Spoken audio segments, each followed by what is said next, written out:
Hey guys, welcome to Review Radar. In this video I'll show you how to fix Logitech G-Hub stuck on loading screen.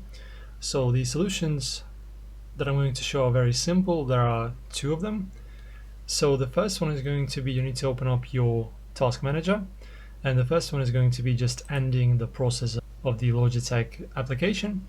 So just choose the application just like this and then just press end task and then just try launching it again.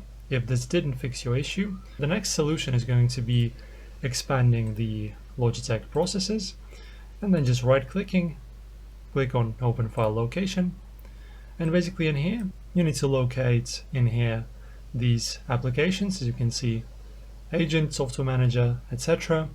And just basically you can select all of them like this and this fifth one and basically launch them all at once to save us time, and just right click and just click on run as administrator.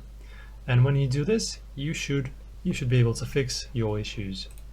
So these are the two solutions I have for you today, guys. Thank you for watching. Hopefully this helps you. If it does, leave a comment in the comment section under this video if this helps or not. Subscribe and like the video, and thanks for watching.